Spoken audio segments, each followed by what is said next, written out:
For almost a decade on my TV show Interview with Ed, I've been interviewing extra-dimensional beings and consciousnesses from a number of different realms. Many of my questions have been answered, but with every answer comes more questions. Join me on my ongoing quest to find out, who are we? Why are we here? And where are we going? All right, here we are on a Saturday morning. A little bit different than our usual time, but right now, lately, we haven't had any kind of regular time. So thank you guys for rolling with the punches and for coming in. We have today, our special guest is Alexis from Ascension Diaries. Hello, everyone. Happy Saturday. I'm Alexis. I have a YouTube channel, Facebook, Instagram. It's called Ascension Diaries, and I basically post incessantly about the space weather shifts and all the other random psychic medium patterns and stuff I follow with the Earth ascension in general, and not in an intense way, but more in a comedic way, a therapeutic way. I have a background in psychology and therapy, so that's sort of the direction I'm taking it, educational in a way. So it's cool. I'm just taking data from everybody all the time about all the crazy stuff they experience, and I've got a great library, so ask me anything, anytime. I've made myself super available online for that purpose, so I'm having fun. Thanks for having me. Let's have a good chat today. Whatever you want to talk about, just hit me with it. All right. Well, I'll kind of guide it a little bit, and we'll sort of go with the flow and then open it up for questions and Q&A and stuff. But I first started watching your stuff. It's been a few years, and then it turned out, our mutual friend Z. I remember I was interviewing her for the second time in New Mexico a couple of years ago. We were going to Sedona for sort of the next leg of our journey. And she was like, oh, I want to go. I've got friends there I can stay with. And your name came up. And I was like, oh, yeah, I watch her stuff on YouTube. That's super cool. What a small world. So that was just a nice little quidinky dink. Over the years, have gotten a really good education from the information and knowledge that you share. And I thought it was pertinent that we have this opportunity with the portal and that we can share some of the solar and Schumann Resonance type information and then bridge in, because obviously you do much more than that, which I'm discovering through diving deeper too. So we can go deep dive, but kind of share. There you go. Nice background. There we go. You share what I've been exposed to really was Schumann Resonance, and you follow and you update people regularly with the ups and downs and the shifts. And let's compare some notes there and share some data around the Schumann Resonance. First of all, maybe some of our audience may not even know what that is. So let's start with the basics. Okay. So basics, everybody, to catch you up. The Schumann Resonances is about the Earth resonances, and it's because of the fact we have a solid crust, and we have an ionosphere and our planet. We're not the only planet who has this, but when the solar wind hits our planet, it creates this resonating experience, kind of like a song bowl in our atmosphere. And we've developed and grown our own mammalian brains, our brains in this area. So watching this frequency range of 0 to 40 hertz, which is behind me, 0 at the top, 40 at the bottom, watching what's going on in this frequency range has helped me basically see how the brainwaves of our planet are being stoked and shifted. But this source behind me is from Russia. I'm assuming you can get different data from different points on the Earth, especially if you're facing the sun, if it's daytime or nighttime.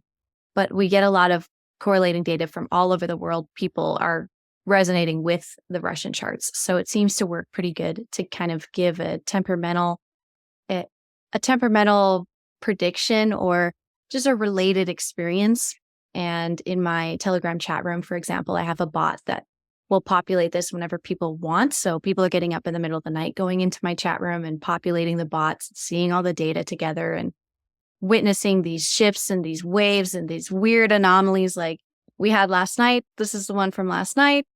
I did a whole live stream about it, and I didn't realize what I was even streaming about until this morning. And I realized what this event really looked like. And it was very bizarre, a total anomaly in the data, which is more so what I end up studying the most, because they're what wake people up, the anomalies. And not only just because they look interesting, but because of what is actually physically happening to our atmosphere. And these happenings actually stimulate our brain waves into higher speeds and so on. So we're having these revelations and things that people have to sit and meditate to think about. Some days you're just having a beautiful revelation. And I've just been able to correlate that so much with solar activity and the earth frequencies that we're watching in response to all the cosmic activity. All of that correlates really well. And so I've just been able to keep a blog going really easily because people just come back, and we're all doing it intuitively, coming back to look at what I'm researching, what I'm sharing that day, because we feel it. People have basically just trained themselves into feeling these atmospheric shifts more so. Like some people know barometric pressure shifts. They feel it in their knees, and you're like, oh, there's a storm coming. But what caused that storm? It was probably a solar flare. And then that is cascaded down and has become, you're feeling the last bit of it as it's grounding into the surface of the planet. And that lightning and so on is the last stage. And then the ground starts to move, and we start getting earthquakes and so on. So it takes a while for this energy to kind of push through our planet, and we feel all of it. There's a lot of healers in our community, so they love this info because they're often dealing with people with chronic pain, even paranoia, madness. Like we're dealing with a lot of people who flare up during these times. Also watching the moon. They flare up during the moon, but everything flares up with the moon. Like the moon is a powerful part of this whole arrangement of electromagnetic fields that we live in our planet now. And this whole science can be like duplicated into whatever planet you're living on, which is kind of cool. Also, the mechanics of the star and everything. It all works pretty much the same, in my opinion. So I think we should all know this on a deep level. And for some reason, I'm just like bringing it up. That's just one thing I'm here to teach. Just like someone is teaching you how to bake bread again. It's like I'm teaching us how to do this again. It's just stuck in here. I don't know. But I enjoy sharing.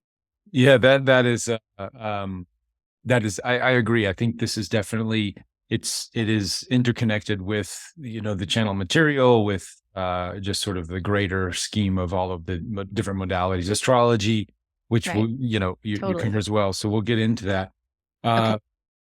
Before though, so explain kind of, you mentioned anomaly. So could you have a big example of one right back there.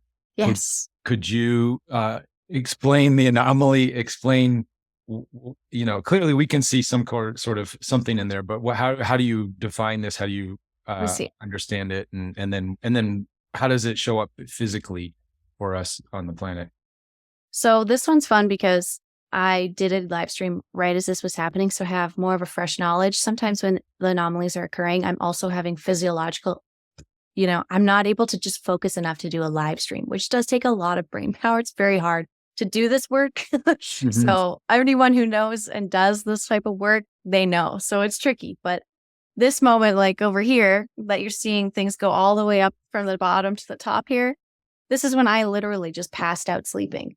I passed out cold yesterday in a nap for a brief time, but it happened. And I opened my phone, checked my charts, and there it was. And then I noticed that things got really quiet after that time for hours and hours. And then it started picking up and looking a little more normal over here. But there's this big area here of just no data. I don't understand it because usually there's these horizontal lines. You can see a little bit maybe there, but down here you see no horizontal line here, no horizontal line here. And these are actually, these horizontal lines that should be here are the Schumann resonances themselves, the earth resonances.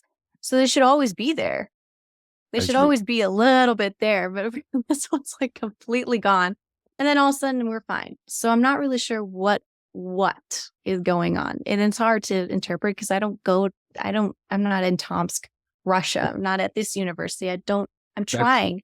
Is that where they're recording the data from? Because aren't there different places all over the planet that have these meters and I don't know. It's Gosh. like, it could be one or the other. I haven't figured it out yet. They don't make it clear. On the site, they say 206 sites that they measure at, but then they don't tell you what or who or why. So not enough. But yes, potentially this is more than one piece of data overlapping, which I don't know. I think that would almost be too complicated. So maybe they do only have one station to not layer too much on here for us. But just to me, in a more joking fashion, it's almost as if Russia disappeared, like this place just disappeared for a little bit, and there's remnants of it being here, and then it came back.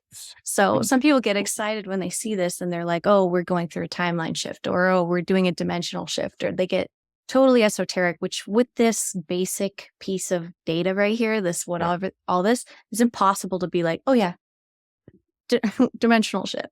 Right. And you said the frequency, but it comes up 0 at the top, and how far down does it go? It goes to 40 hertz at the bottom here. So it's just typically, is it in that 7.7 or 8.3 or whatever the Schumann resonance is? That's this guy right here. Okay, I see.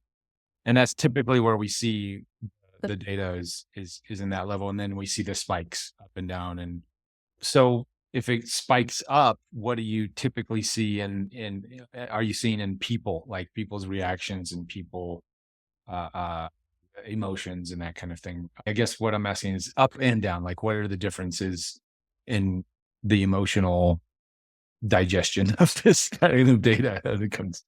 Well, you know about heart math. I was just going to bring up heart math. Okay. Yeah. So heart math during this time, in my Telegram chat room on that bot I told you about, it pulls up a bunch of different sources at once. So we can kind of cross-reference. But the bot showed me that this was happening. But then the heart math data was showing that the coherence of the Earth was going like way up at the same time.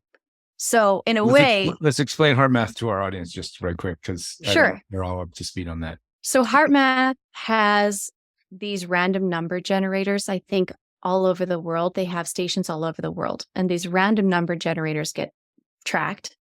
And when these random numbers from all over the world in different locations start to show a patterning of more coherency or more likeness, like they're all in the 20s, like this random numbers, all of a sudden they're spitting out 20s. And so that the mathematical equivalent of trying to explain the coherence of the collective consciousness of Earth. And so when this coherence goes up, it's a color scale.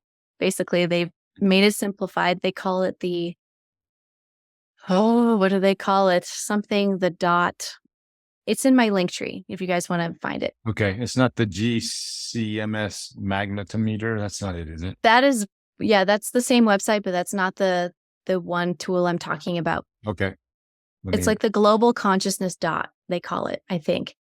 And so this global consciousness dot was going super coherent. It was going like a blue color instead of red, which is the opposite side of the spectrum, which is kind of nice. So we got a little bit of blue on both of these charts just by coincidence, coherence perhaps. Mm-hmm. But this coherence last night was happening, which was good because I was also on a live stream channeling. You were on a live stream as well. And I didn't even catch it because we were live streaming at the same time. Right.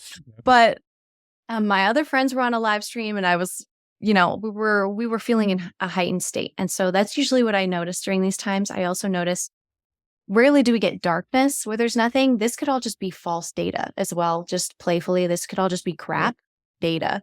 And when this started happening over here, they just kind of shut things off and until it started looking normal again over here. But it never looks normal. It always looks like there's mechanical inputs, which could be happening. You could be mind controlling people just on a regular random basis, just to fry people just a few minutes or make them all fall asleep like I did during this. You just fall asleep. It's fine. And everyone's awake. I'm pretty sure that is actually what is being done to people. We're just kind of, I don't know, becoming coherent about it. They're doing it less. There's more people paying attention. I'm not sure. But these spikes can be, like I said, make you go to sleep. It can totally mind control you into a whole different state of coherency. And we're just so tiny, these little antennas on this giant planet and these giant bodies that are sending energy to us and reconfiguring us just so we can survive. And we just keep going, these little ants in a way, so easily driven sometimes if you're not paying attention or have a drive of your own. And this coherency going up allows me to go do groceries and laundry, and I go out of my house. Often there's like whiteness here. This will like continue for hours, in this direction. All whiteness, 0 to 40 hertz, just totally amplifying. This is all about amplitude. So these frequencies are just being amplified, and I'm feeling amplified. I feel like I can function, participate. It could be that the natural energies of Earth are then finally drowning out the consistent towers and the consistent electromagnetic fog that we're in these cities and so on. This Earth, and during these times, just gets louder than that stuff. And we feel more normal and we can go about our lives. But otherwise, I feel like I'm constantly battling this electromagnetic fog. And that's why I did this study also. Mhm. I still live within the city. I live within Sedona. It's reaches. I live next to their private airport in a way. There's towers everywhere. And I feel it. I hear it. There's a whole thing going on here. So there's so much data outside of me and inside of what I'm studying online that it's just become almost fantastical. It has become more fantastical, less scientific, but the science keeps up. The science is still there. There's still some sort of science for me to be like, in this video I was talking about an ascension wave, which is a more spiritual experience, but it's how I've been able to explain some of these energy bursts. I don't call them all ascension waves, but some of them really feel like that's that spiritual energy we were waiting for. And then mixed amongst that is a lot of the human experience and technology and the war on consciousness and so on that people talk about. I really watch it happen in real time, I feel like. But What, it's given me a fun position to watch in a way. what is an ascension wave? If you can explain that for our audience. I believe it would be, as we are also facing Sagittarius now, which is the Galactic Central Sun. I believe when we went into Sagittarian season, we were kind of bathed more directly in that Sagittarian Galactic Central Sun energy. Mhm. And that had a benevolent, lovely effect on us. It created opportunity for healing and growth. It's almost like we are flowers and there was more sunshine for us to grow in those times. And explaining that is hard. There is technicalities of all the types of particles and wavelengths of light that increase during the radiation that we get from all these different celestial bodies. So if you can consider that, some of this radiation just causes euphoria in us. It causes upliftment. It causes a more feeling of oneness with the conscious energy, because really all light, in my opinion, is conscious energy. So the more there is, the more whole and a part of it I feel like you would feel. And that's heart chakra opening is really the biggest thing. And I had Kuan Yin on behind me before, Right. talking about sort of like the heart chakra energy as well, where this like ever unfolding lotus, where is she over here? Having this unfolding, this lotus in your chest, this heart chakra opening where you feel more open, you feel more yourself, you feel more in connection with other people. You want to call people that you love and care about, that you want to progress life with. During some of these waves, I've been on 3-hour phone calls with people I would never consider calling because it just felt right. And we were vibing and we transmitted all these ideas, and Mhm. the energies go back down and we relax. The sun exposure, our daylight goes away and all our brainwaves can relax a little bit. And then the other side of the earth starts texting us because they're waking up and they're getting all of their solar downloads from the Galactic Central Sun as well. And so the astrology is fun part of it, and how to explain these waves of euphoria, these waves of shift that I feel are natural. And I'm still trying to bridge that, because that's when it goes into the divine feminine more, where you're just, something in me was saying ascension wave, ascension wave. And I was like, okay, you got to roll with this. And Right. then the Q drop mentioned ascension on the same time. So I I was like, okay, Yeah, I saw that. That was interesting. addition, And that was pretty recent. Was that a the couple 18th, the 18th? last Friday. So we don't have to go too deep into Of course not. Yeah. to the Q stuff, but there are some undeniable coincidences to throw it all into a oh, your bottle looks very translucent there on the thing. Um, so Sorry. not recommending anybody needs to dive down that rabbit hole, but it is interesting if anybody's been following it from the beginning. There are definitely Yes, true. some undeniable nuggets of information in there that that prove that it's not just a couple of guys in the basement doing it, which I'm sure part of it is that. But anyways, yeah, nice little confirmation in a sense. And Mhm. also, so this, I just wanted to clarify. So it seems like these ascension waves are more from a galactic place than from the sun. Is that what you're? I would say yes. I Yeah. think I couldn't even get the words, but what you're saying makes sense to me the most. It really is just this more of a doorway in a way. And how does that correlate? So, like Wendy Kennedy and the Palladians talk about this photon belt energy that we're in, that Mhm. Earth and our whole solar system is traveling through this photon belt. Have you looked into that much? And is that could you give us a little, info on that and how your data supports or correlates and that stuff? That was definitely a major part of why I started recording this data was to see if that photon belt was a real thing and if Hmm. it could be tracked. And if our sun is currently driving through more photons, it's also going to get disturbed more. And like some of the science was saying, our atmospheres are going to heat up or they'll be bombarded with more particles on a regular basis. Hmm. And so I've been watching the baseline of the X-ray radiation as a way to help.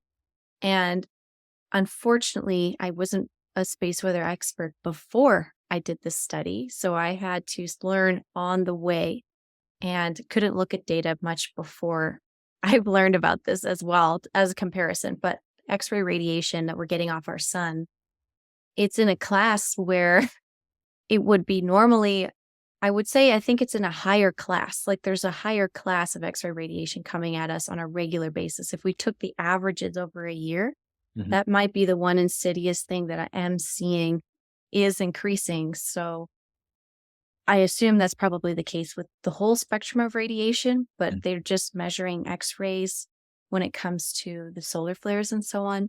But between solar flares, the X ray radiation doesn't really drop down to nothing. It's constantly hanging out at a certain flare level, but it's just always just popping us and hitting us with this X-ray radiation. And that's fine. And I do also see footage where it looks like the sun is actually driving through density and it looks like it's almost splashing the corona back from this intensity and maybe the galactic wind are these arms of plasma. And so that's been cool to watch. And it does have a cascading effect where it just adds more energy to our system. And so I do believe I'm seeing some evidence that that's real. And I'm doing it my own way stubbornly Sure. alongside the ET contact and so on. Yeah. We're all getting with the little tidbits being like, hey, maybe watch this photon belt. And it definitely stuck in there. And that's why I did this really that's probably one of the main Interesting. inspos. We will tell us now about so let's get into the solar activity. So we have the Schumann resonance to sort of Right. guide us with the heartbeat of the Earth, if some people call it that. Um, and then we have the sun and the solar activity, which seems like you said correlates with weather patterns and with um, earthquakes and Earth changes. So what's your observation of the sun since you started doing this, and how has it? We're in solar cycle 25. Is that what you said? I think you said yesterday. Yeah. And then some people are saying solar cycle 26 now is going to be the big whammy, as opposed to 25. A lot of people thought 25 was going to be the big one. Um, Interesting. where's your thoughts on solar cycles, how it affects weather, space weather, how it affects our weather, and then also the grander. I think like 400 years ago was the last big solar. Was it maximum or minimum? Flare. Yeah, flare that sort of took out a lot of. If we had the electrical grid we had now, it would have completely just probably destroyed our infrastructure. And there's talks in Congress about, oh, we need to protect our electrical grid system, and they just talk about it and don't do anything about it, actually. But anyways, the floor is yours. They don't talk about solution-based. Yeah, they just talk about, Darn it. It's a potential, and we all should be scared. So, yeah. Anyway, unfortunately, I'm not scared anymore because I Mhm. do believe they do have that technology. And we have solar cycle knowledge first to give everybody. So that's every 11 years that the solar does a cycle. Our sun does a cycle. They tried to tell us when this 25 started, and the scientific community was bouncing around like the end of 2020-ish, kind of 2020, kind of was when they were trying to nudge it, being like, okay, we're in solar cycle number 25. And so we got 11 years into that. So we are currently on year 2, going on to year 3 into the solar cycle. And I understand that they get the most spicy in the middle. So around year 5, 6, 4, 5, 6, and then it chills out again. And then we start up, like you said, solar cycle 26 will happen in, what is that? It'll happen 2031, 2033-ish. Who knows? And they'll argue about it the whole time. It seems like there's just consistent arguing a lot in the scientific community, which I think turns a lot of people off. So, but this seems like that they've considered that this is a cycle, 11 years. We're about to go into 25, more intensity. That's why I'm educating people, I think. And I genuinely feel we need to educate ourselves about the corona of the sun. Specifically, maybe there was some sort of foreshadowing that happened about corona of things the last couple of years when the solar cycle began. So I have a lot of theories about that, but just watching the corona of the sun, watching the coronal holes, watching the sunspots, and then the flares has been very calming, and they are supposed to increase in intensity as the cycle moves for the next couple of years, and then it should relax. So we really just have to become super conscious about it now. The radiation levels on our planet are just going to be going up, which could be our warning about disease that could form, like cancer, that is a mutational problem. So we're being extra radiated, and your cells are starting to mutate poorly, and then they're doing it faster. And I think perhaps the last solar cycle peak was also when we were seeing a lot of high levels of cancer issues on Earth. And it was in the unawakened population. It was people who were hurting themselves, poisoning themselves. Aspartame was a huge problem. Right. People who weren't taking care of their colons. Everyone's cleansing now. Everyone's cleansing from parasites. They're cleansing their colons. They're cleansing their body of heavy metals, fluoride, like we were talking about. They're taking all this stuff out because we have to survive these mutations and these shifts with our sun. And for us even to age and to go into the next solar cycle, we're going to have to stay on top of that so we can continue to healthily mutate, in my opinion. But I'm surprised they're saying that the next one's going to be more intense, because this was the one I was like, this is the one. Right. And the next one I was wondering, what is it going to be like? What's it going to feel like? Are we going to get a break? Part of me feels like we are going to be getting a break. Yeah. So now I have to take your data into consideration. Well, it's not my data. It's okay. A suspicious observer. He's something I've been following him too for. Yes. And he just put out a thing a couple of days ago about that solar cycle 26. And it kind of correlates with Agenda 2030 and everything that we're seeing with deep state cabal type of movements. And in all of this, so there does seem to be a correlation with agendas rolling out in how organized conjunction with these cycles and different things. And you probably, I'm sure you've dove in deep into the whole global warming talk and how it is actually correlated with solar cycles, and we get carbon credits and these other things ramping up coincidentally just at the same time. as our solar cycles get intense and our Earth changes start going a little more crazy. So Right. I don't know if you want to share anything on that note. Well, you're just making me think of like 400 things at once. So it's just like so true. And it does all wrap up. And I'm just glad that we know now. Like, Yeah. Yeah. I mean, it's definitely more known. The people following this data, researchers like yourself, are definitely able to connect more dots now. And I'm glad people are not taking the establishment as gospel truth. They're not taking what they're saying as the gospel truth, which is comforting. And the more we disregard whatever that the media is pushing out, yeah, the clearer we can see through the trees, and the more right. accurate data like you're collecting and other people are collecting, it seems to add up. It is. I'm really grateful that the study brought coherence. Like some people were saying that what I was studying was basically stupid and Hmm. there was no way to track these very subtly amplified frequencies and having any effect on the human mind versus the sea of frequencies we're in. But But I've had excellent success. I've had no issues. And even compared to the other gentleman that you mentioned that does videos, him and I have had our moments of not seeing eye to eye also, especially about the watching the Schumann resonance frequency charts and stuff and having any relatability. He got pretty upset at me one time about that. So I was like, okay, it he's a super smart guy, but there's happens. You're allowed. there's different camps. Go ahead. There's the doomsday camps that, and he's definitely part of that. That I think so. that tend to look at the data, and the Graham Hancocks and the Randy Right. Brosons that are looking at the data and assuming that we're going to go through the same intense cataclysmic type stuff that's happened in the past cataclysms. Curious about your theory on that.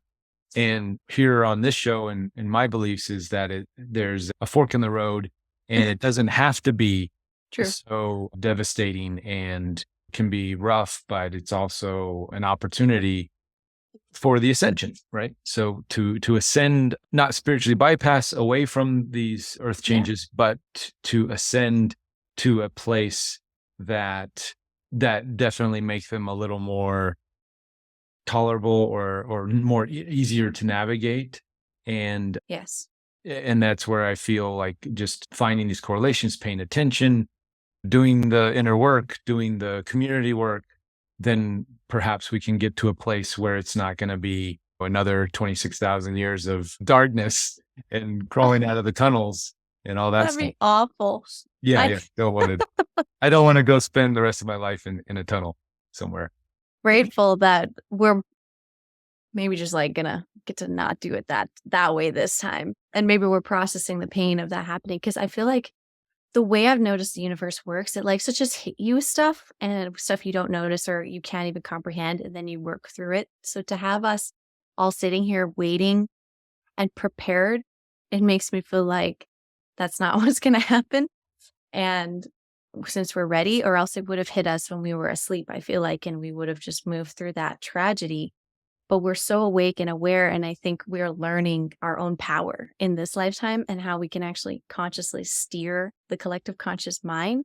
And so when I see people like that giving their power away to the data that they're collecting from the past that isn't fully fledged out. It's not Right. fully fleshed out, in my opinion. They do what they can. We all do. And I just feel like we're getting a golden ticket of our consciousness being like, do you want anything horrible to happen? Here's a whole list of horrible things that could happen. We have some evidence that all these things have already happened on this planet. What do you want to do with this? And in my opinion, I think we're just being given the opportunity to make a new choice and get the help that we want, have fantastical intervention of spiritual leagues that we have not experienced before. And I hear channelings about that. I hear that. And that's also what's inspired me so long is that angelic, heavenly inkling and this chime or this bell that's ringing inside of me, this happy feeling of this is what place. This is our time. This is the opportunity. We're rising above the ignorance. We're rising above the fear and the naysayers, and we're taking our power back and manifesting miracles. And, there's channelings of crystals sprouting out of the ground. And because I'm this sorry, consciousness, channelings of what? crystals being able to just shoot out of the ground, crystal castles Mm-hmm. being apparently, there's one on top of Shasta. There's a castle up there that people see sometimes, and in between dimensions. And there's these frequencies of light and bandwidth that we aren't even accessing right now, but are becoming more apparent. And they're just going to add more to the argument, I feel like, of our benevolence, of our capacity to drive this planet, drive this experience, this shared dream that we might be having. And I don't resonate with people who are afraid of this dream and of this planet and of what's going on anymore.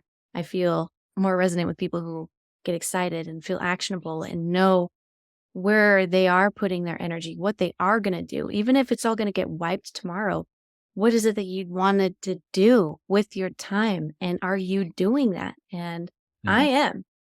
And I'm grateful that I am. And I do what I do now also just to push people to go ahead and make sure you do what you want to be doing, because this is all, we're all experiencing this miracle together, and the miracles keep coming. So you can't predict either of these miracles. That's why it's a spiritual test to live here on earth, I think, because these miracles, they stump you. Like, there's something new here that you don't know yet. We've co-manifested something to populate. And I'm just thinking that's just going to keep happening more. We're going to be becoming more aware of our ability to do that, I hope.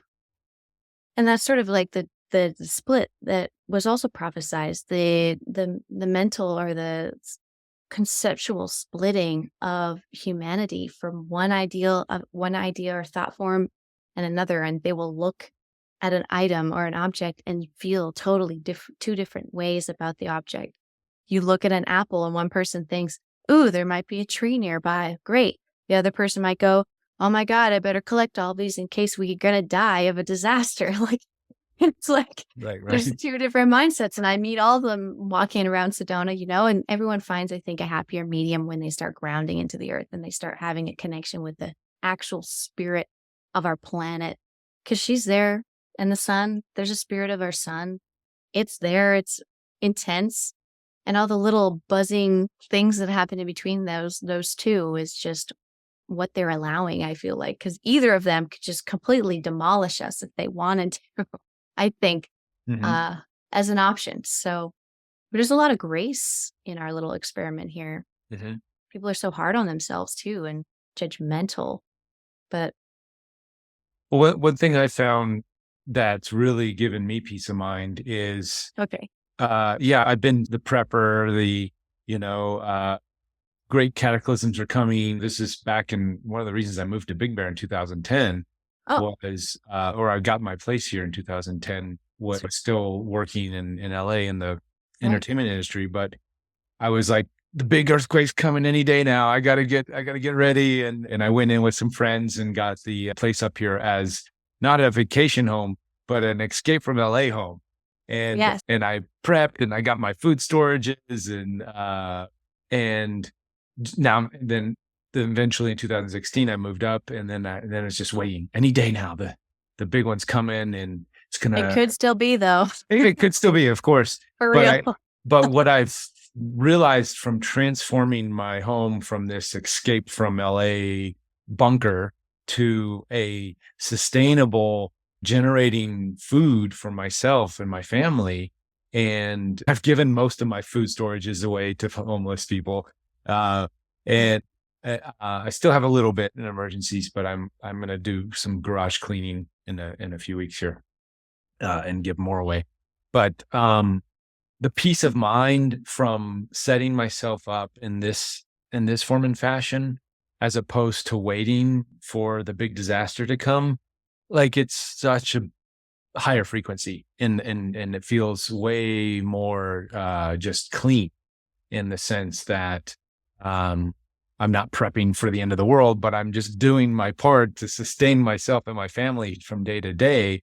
Right. And it's a little bit similar in the frequency, but I feel once you're in it, it's very different. Like I just feel this the darkness lifts from the doomsday preppers. There's a darkness about them, that and it's not that they're dark people, but they invite this sort of heavy, sad, oh, we're gonna die and we got to get ready, or whatever it is. And I was one of those, totally. Yep, I've been there. I've been in that feeling, but I was also too broke to buy any supplies. So I was like, well, I'm just raw. I'm going in raw. Like we're just going out there for the best. And I learned one principle that may help, but it was mostly just if you give love, you'll receive love. So Absolutely. the investment you can make into the world is just loving and caring response to what it's asking you in the moment, and just hope that it'll lovingly and caring respond to you if you ever need it. That's sort of what I've had to go off of, but I'm glad that you also had the experience where you were able to almost cultivate that in the physical world, that feeling, and that you were safe and you found a good spot and you were safe and you had your storage and you had that sense of security, Yeah. and that it helped liberate you from that fear in a way as well. And you felt, you feel lighter, like all of that. Even mummies, they're buried with all of their stuff sometimes, and there's weird rituals. I'm now learning that it might not be a great ritual. It might be something really terrible, but I don't know. So I'm not going to go there. But as a psychic medium, I get all these hits where it's like, wait, this is dark. Like, this is really weird. And maybe it's good we're digging up all of these little time bombs and like getting them out of the grids and stuff. Like there's weird little nuggets of pain and suffering and torture like shoved into the ground places. And like the doomsday preppers is a very similar kind of pain, suffering, and anguish getting Right. shoved in the ground just to persist longer in your pain, suffering. And it's like very Right. bizarre, you It is. know? It is. You're so miserable and you're gonna try and live through this, like, Right. in your misery, so that one was funny for me, but I didn't get to experience that, but I did in a way miniature when they were telling all of us to prep Mhm. during the lockdowns or whatever, and that Right. feeling. It had people who had not reached out to me the whole time I was homeless to help me in my own family. Oh, They wait, knew my conditions. you were homeless for a minute? Yeah, we were Mm. homeless for, like, a year, and Wow. it was just day by day doing what you can. We had a lovely little camper van to live in, but there's nothing, you got to get all your supplies to get the thing to do anything, we're just stuffed away. Oh, And when the news was like, hey, there, reach out to your less fortunate family and make sure they have enough food and water for this disaster of we're about to go through. Then I got those phone calls and it was like, wow, I was actually receiving abundance more than I had in a couple years doing charity work. Basically, all of my work was free for the most part, what I was doing. And then all of a sudden, these people who had, in a way, abandoned me while I was doing service to others instead of doing the service to self path of working for corporate, whatever, mhm. and just taking it, bending over and taking it a little bit. I was like, no, I'm going to go out there and do the right thing because we could all die tomorrow. So I'm going to be doing the right thing instead of the guilty thing. So I had to live with myself and Right. do that. And that's when all that energy came back to me, was in those moments. And these people had finally, it cracked open their heart a little bit, like, oh my God, I should check on relative B who broke away but maybe needs help right now. Mhm. And something in them finally was awakened. And that little bit was something I feel like I did all that effort for, was to like reconnect that piece of the heart of people, the heart of your family, the understanding that your true wealth is your generational health.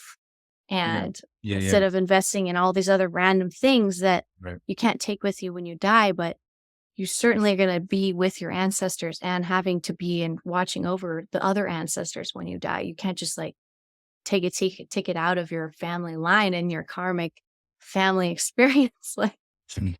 but the people think they can here. And so there was that brief moment of the veil thinning, and it's been pretty much way thinner since.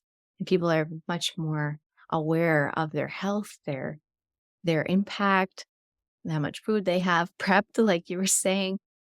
But Yeah, It helped yeah, people break definitely. through fear as well, which was cool. Yeah, it's taken some time, and a lot of people are sort of, you know, um, waking up to the idea that there's some big shifts happening, Yeah, not just taking the news media story every day and, oh my God, now this is happening. Okay, now that's happening, and sort of being a uh, puppet. a puppet by the news that's trickling in, and people are starting to critically think and make their own assertions of the data and what's happening, and turning the television off and tuning into these types of conversations more and more. True. So that's super awesome to watch. Uh, I remember when lockdowns were happening and stores were closed. I go to my neighbors and I'm like, "Hey guys, I'm a prepper. I've got food if anybody needs anything." Oh, Everybody else is like, "Oh, we're right there with you, brother. We got all the food we need for next 2 years." So it's like everybody in my community, we find out that we all have food storages for for years, and nobody's was in need, and everybody was healthy and happy. But let's start opening up to questions. We've oh, covered sort of a gamut of things. Sort of last question for me, okay. and a nugget. What is the Ascension Diaries? Yes, this is just my personal diaries of this study, the space weather psychology study, and Mhm. the diary of watching my own DNA and growth as a person, because I did start this before even my Saturn return. I was decently young, and I mentally knew that I still had years of development left as a person because Mhm. I had done all the studying and the reading to be a therapist to someone like that. But you can't be someone's therapist really until you've gone through it either. So I was trying to figure out how I could be helpful, but be a young person. And so who didn't quite know everything or had advice for everything yet. So I just was making everything I was experiencing and channeling and awakening to public and making it a diary from my perspective. So it's not stepping on anyone's toes either. I put a lot of thought into the energy, how it was going to be out there. And a lot of us do put a huge amount of time and energy into what it is you're going to package your aura into and like deliver it online through. Mhm. But that's what worked best for me is this diary. And it kind of just, it leaves everyone else just to observe and relate or not, or and grow with me if you feel like it. And now I'm doing guardian training to kind of solidify that more, doing Zoom calls like this, but with a theme about activating a specific theme, doing the spiritual maintenance. Because a lot of us, I know I was guilty of it for years, but didn't do the spiritual maintenance for myself to grow. I was just using my work as that vehicle, but instead of now using this training Zoom call once a month to focus my energy on my personal growth and then have it bleed over into all of my diary and my sessions afterwards. So I'm So you compartmentalizing myself a bit more yeah, as you I said age. you mentioned guardian trainings. What is that? That's something you do once a month, you just said? So Ye- explain that. Yes, I do. I do a Zoom call every month now Mhm. on the 18th. I call it guardian training. I have a theme. The first two themes were power and dreams. The first one I did about Egyptian power poses. I did an energy clearing of our chakras. We did some written work, manifestation, written work.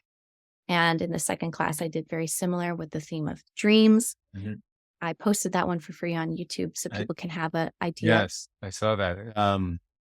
And yeah, it correlates with what we're doing Dream Council next Sunday, so hopefully Oh, wow. join us with that with M. Marquette. I don't know if you've That would be good. know who she is and her work, but yeah, a lot of the stuff you were bringing into on the Dream call was very similar. Many I saw crosses of modalities and different things, and Sweet. so super excited that you're diving into the dream world. It seems like there are these dots are all connected, right? Dreams and solar anomalies and these kinds of things. So a lot of people in the community have talked about, and even some channelers have talked about the solar flash, right? We're going to get this big solar flash that is this big aha moment. Everybody's going to be awoken and we'll go into bliss. And then the people who aren't awoken are going to go insane, and they're gonna have to be institutionalized, and the rest of us are gonna go into some heavenly realm. And yeah, what's your take on the solar flash? Oh, it's totally real. Oh, it is real. It happened yesterday. Oh, yeah. Congratulations. And no, I'm just kidding. Oh, okay. We're in the heaven realm. Surprise, everybody. Woo, we did it. It was Yeah. like, whew. There Yeah. was maybe we're a little cranky, but we made it through. It's If not, delicious. drink your water and your coffee. Oh, my water too. We have ascended.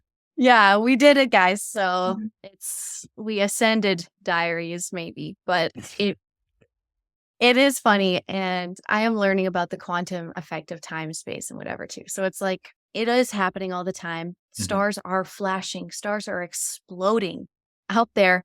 And our own star was considered in sort of danger zone. It seemed like to have a big ol' ejection that could just totally fry all our infrastructure and whatnot. And that's also why I started the diary, because I heard about the solar flash and was like, great, I need to watch this because I cannot think of anything else. Everything else seems completely irrelevant to me other than this. So let's watch. So every solar flare, which is not the entire corona of the sun flashing off, but just a little piece of it. Solar flares cause these shifts and people have awakenings on Earth, and they're just tiny compared to what the sun could really do. And we would perish, in my opinion, in our flesh suits if it did what the science was saying it could do. And again, if you have a spiritual core, you don't really care if you perish, if your flesh suit perishes in a solar flash, because your spirit can't perish. It's just going to ride that wind and, go to the next planet or something. I don't know. But this fear that is stirred up about the solar flash has caused a lot of people to read it more and connect it with Ascension, and they believe that that might be the event that is going to be the judgment day of us, and these holy fires from the sky are going to be our judgment. It could happen. I don't know, but I'm currently on the trajectory with some data that recently came in about this from the person who originally told me about the solar flare, which was David Wilcock. He was a huge popular guy. He loves to talk about this. Recently, he talked about the solar flash actually did happen, and it was in the Proxima Centauri or Alpha Centauri system, which is nearby. And it happened around 2012. So that's why we had all these prophecies here that there would be great shift, because we were in proximity to a solar flash during that time, and it was going to have an equally astounding effect on us, but not as devastational potentially. So I've considered that as the data, like, okay, well, maybe even when one star nearby hiccups, they say there's an invisible cord, an invisible network between the stars. So our star would have also probably that day done a little whoa and flashed and hiccups too.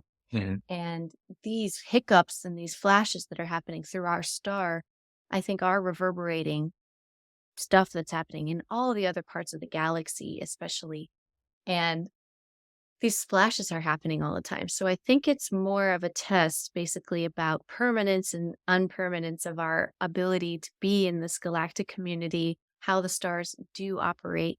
And yeah, it really is a fear test. Like, what are you made of? Are you ready? If Judgment Day does happen, are you going to be judged well? Are you going to be mercifully treated from your soul's background? And if that's not the case, then it's an inspo to get started on being a volunteer for the light and taking it. Do you think we're actually experiencing these solar flashes like you said, in a weaker sense and things, and we're getting the downloads and we're making these shifts and people are going crazy? Yep, they are. Do you think that some people may just read the energy and see it all as this thing that's probably going to take 11 years or whatever, a solar cycle, for it to take its effect, and some people are just reading the energy as like boom, a blip on the radar? 11 years in Earth time is just a flash, really. Yes, exactly. So could it be just misreading the data? I assume that was our cute little caveat here, is that we incarnated down to where it is going this slow. And getting to watch the what's the word I want to say, like the minutia of it, like the supreme details of this moment, which in another perspective, like you said, that 11 years, you're just watching it happen. from a distance, like, oh, there it goes. And here it is. And I've seen that perspective also, but I don't see it for our Earth. I really did really go and run with that narrative that there was efforts coming in and flooding into our solar system to help us readjust and fix the energy of our solar system. And I've seen visions about it being related to our moon, which could be a dwarf star. And our moon could be gravitationally screwing up our whole solar system. And I've seen things about our outer rim, and there's more to our solar system than they tell us. And there's more to our own globe, and there's more land masses and stuff on our own globe that don't get talked about. And there's pieces and stuff on our own world that we don't see, but they are engaging with us and becoming more known. And I really feel the solar flashes is designed to wake people up. It is a sign that Christ, or like the light of God, is like hitting you because you're finally sober enough when you hear, oh, the solar flash. Have you heard of the solar flash? And I swear it's something in people, it causes a solar flash. They experience the solar flash, and it's a new perspective, and it changes you. And basically, I think the Ascension Diaries just draws in all these people who've ever considered a solar flash in their mind, and they've been changed. Like, they live life differently now. And I certainly do. So I'm grateful for it. I think even if it's just a conceptual experiment, it worked. Right. Yeah, exactly. But a lot of people buy into the fear of that as well. Sure. And so there's fear. And the other part that I don't really align with the solar flash, this one event type of messaging. A lot of people get stuck in savior complex mode Mm. where, oh, the flash will come and it'll save everybody. And those who need to ascend will ascend. And I can just keep doing my same old thing without actually taking any physical action to make the change in their life. They're just in the waiting game. And we see this in our politics. We see this. We see this with Good point. the white hats are going to come and save us and take out the deep state and that kind of thing too.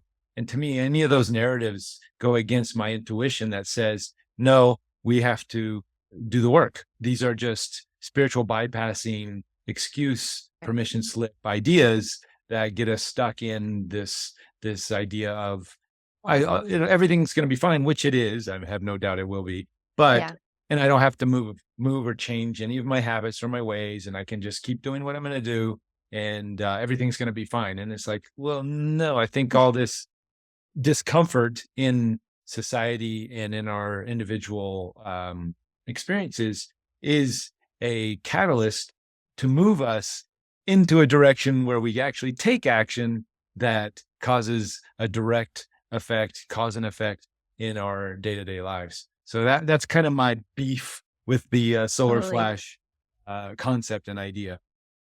It has been a beef, the giving the power away beef. Yeah, totally.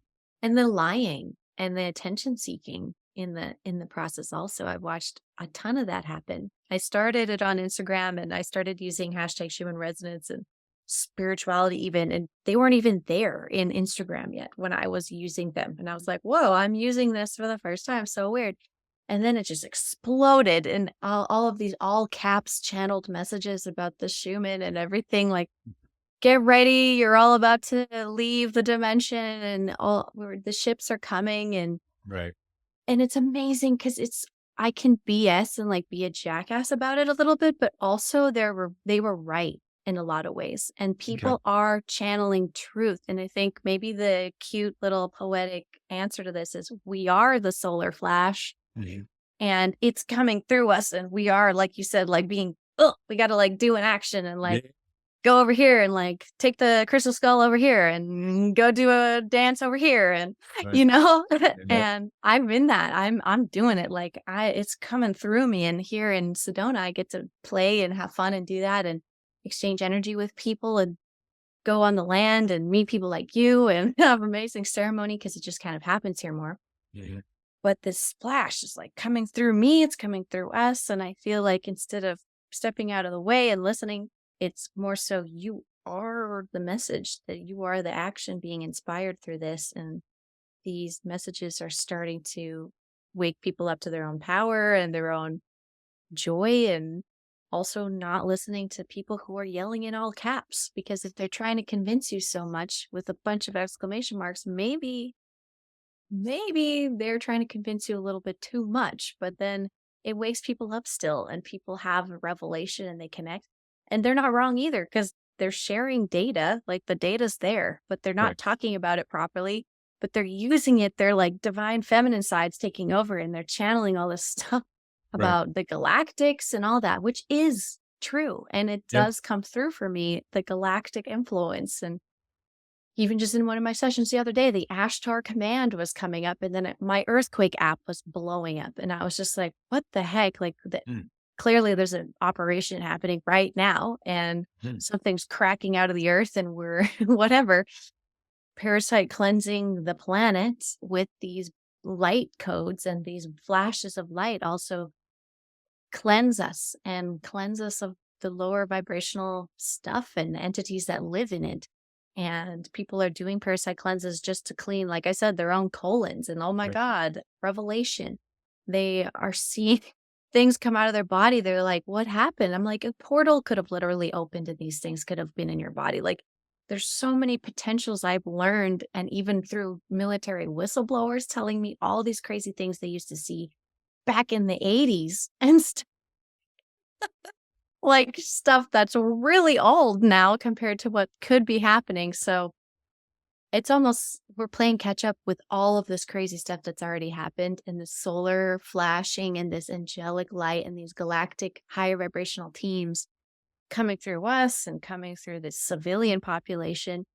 I'm hearing is not a controlled experience. They cannot control the solar flash that's inspiring us, these flashes of light from the sun and these galactic portals, like the Palladian portal was just this last weekend. The Pleiadian Mm. cluster was talking to me like crazy. I was talking to people who think they're full blown Pleiadian, like, and that just happens all the time for me. And you're like, it just is relevant. All of these stars and all of these flashes and these Right. inspos. It's like a brain. It's just, I've just made myself a powerful neuron and I just attract a lot of connections in this big brain of ours. And having the best time. I feel way less disconnected from. And if there is an accident, I already visualize how dying works. How you frequency shift out of your body, basically. It's falling asleep, even you're leaving your body. It's becoming more at peace with dying in general has been a big part of this.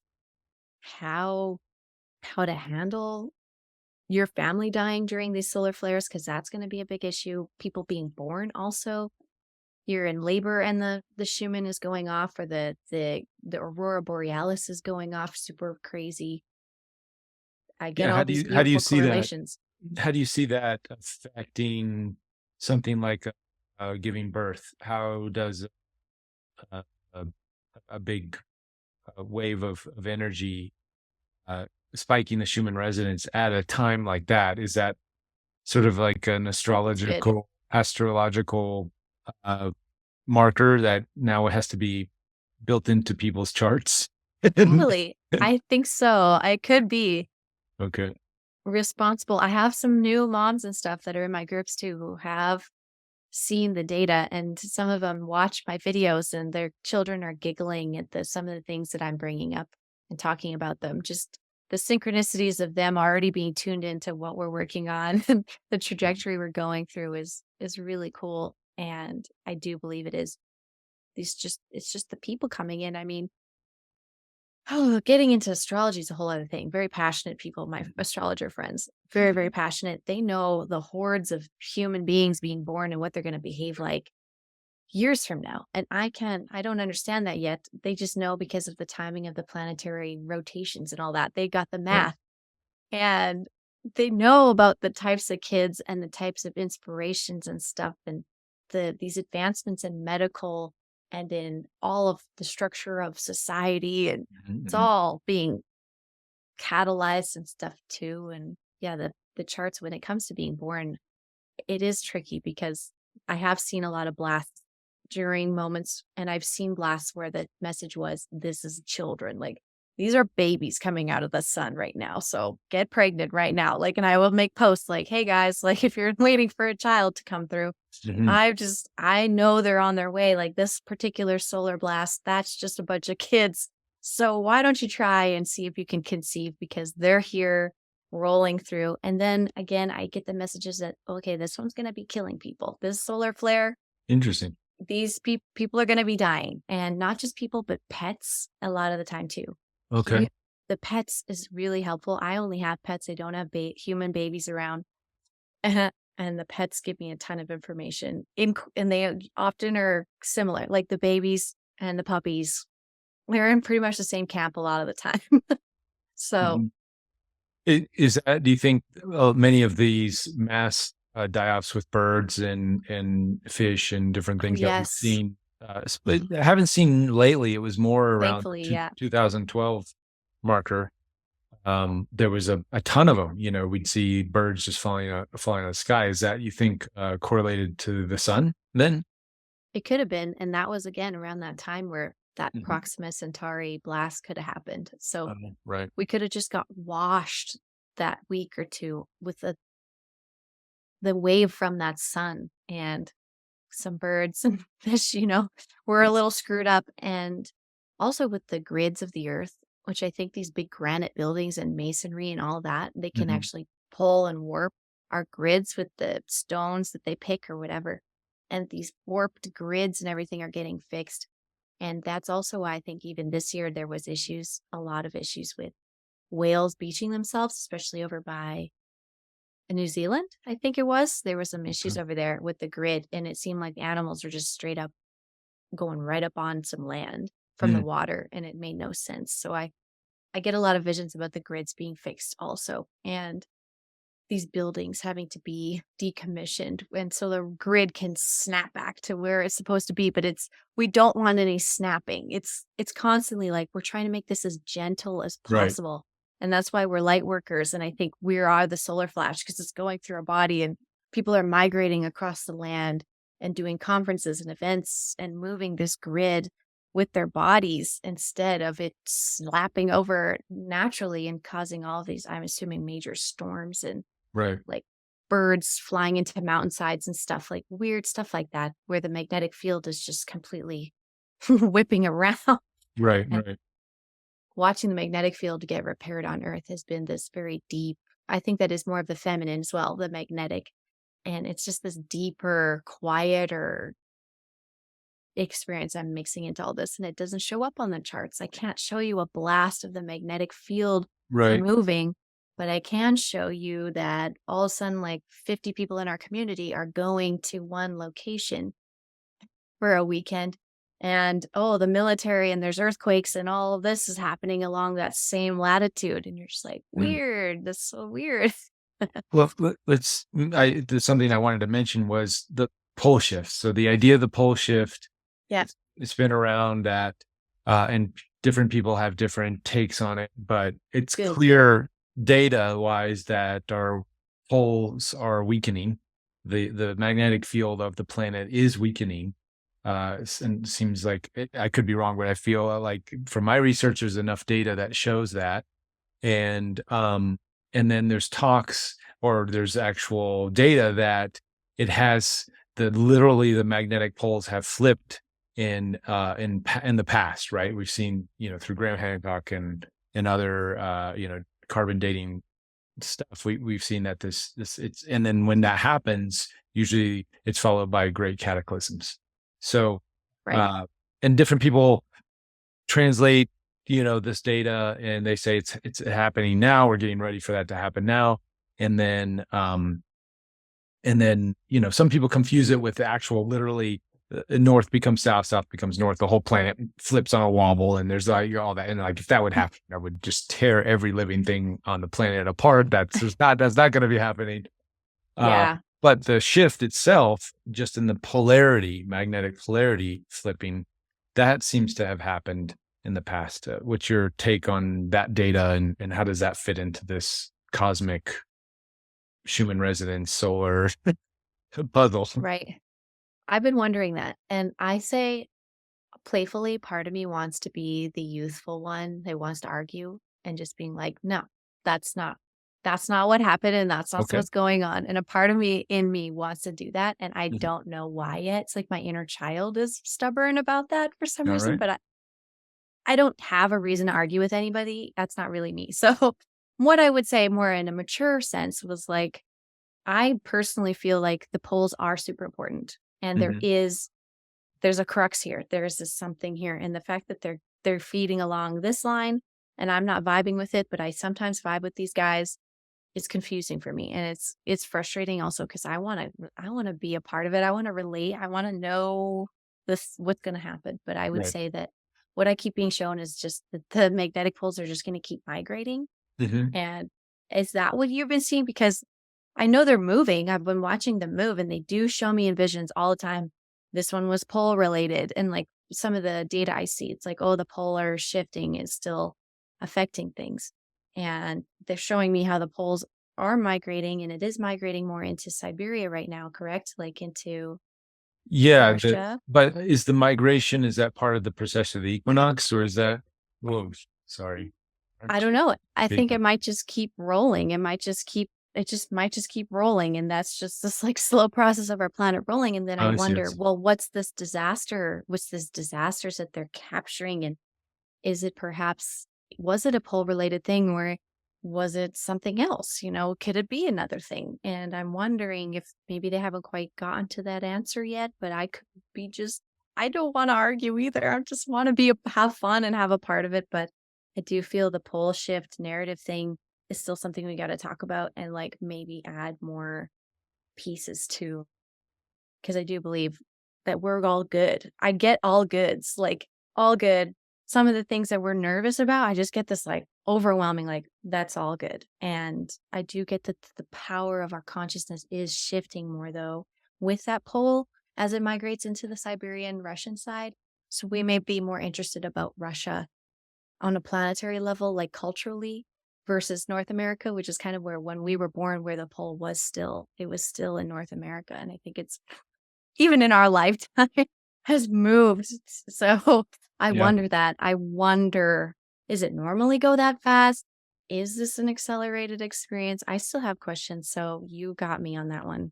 Okay, no, it's I would say trust your intuition, so I like that innocence, you said the childlike innocence of version of you is just like, "It's a nothing burger, don't worry about it." I I like hope that. I'm right. Yeah, I go with that. And let's open up to questions, guys. You guys, we've covered a whole gamut of topics. There's other stuff that we didn't cover as far as you do psychic readings and into it. How does all this data connect in with all that? Good question. I think I can know my work schedule easier when I'm going to have resistance more so Right, right. because when the aurora is going off, that means our planetary magnetic field it is getting thicker from the bombardment. So in those moments, it does get thicker and stronger. And that actually makes it hard for our brain waves to pierce through, maybe. And if you're a galactic channeler, it's hard to connect to the Pleiades when the space between you is like, "Ah," and getting Mm, electrified. So right. I've noticed that. Ooh, doing that to myself. Whoops, that was not a good idea. Push that energy back. Okay. But eh, it's exhausting also. So many of these shifts cause exhaustion and go-getters and fire signs, people like that. They don't want to slow down. They don't understand why they're slowing down. They're mentally, they want it, but their body is just "Ugh." And Mhm. so that's helped a ton with my research also, just to give people peace of mind. Right. And with channeling and so on, I have amazing channeling days during these blasts as well. Like I said, I'm either working channeling or I'm at the grocery store getting things done physically in my body because I'm so comfortable here. And otherwise, I find I have to be more of a meditative, almost in between state, in between the veils as a person to kind of stay sensitive to my client work that I'm doing and their dead family that I'm about to meet up with. And I'm in that in between zone, already kind of schmoozing my way, empathing a connection, almost like tuning my radio to kind of Yep. connect with this family or so on. So I'm constantly in the flow of that. And often I just have to reschedule with people during these crazy blasts also because Okay. I cannot I cannot connect, or I just feel like I have to wait because I'm just going to fry my circuits and it's not going to be worth their money because I'm just going to be sitting there totally comatose. So usually the clientele are also like, I'm glad you rescheduled because I feel terrible. You're like, good. Well, everyone lay down. Everyone lay down and watch a movie because we're chilling during Awesome. some of these times. It's almost like we use the moon. People use the full moon and and watch the moon cycles as sort of this to get a pressure or a gauge on the pressure of humanity and all that stuff. Totally. And now it's just like taking that to the next level where we're going beyond the moon now. We're going to the sun.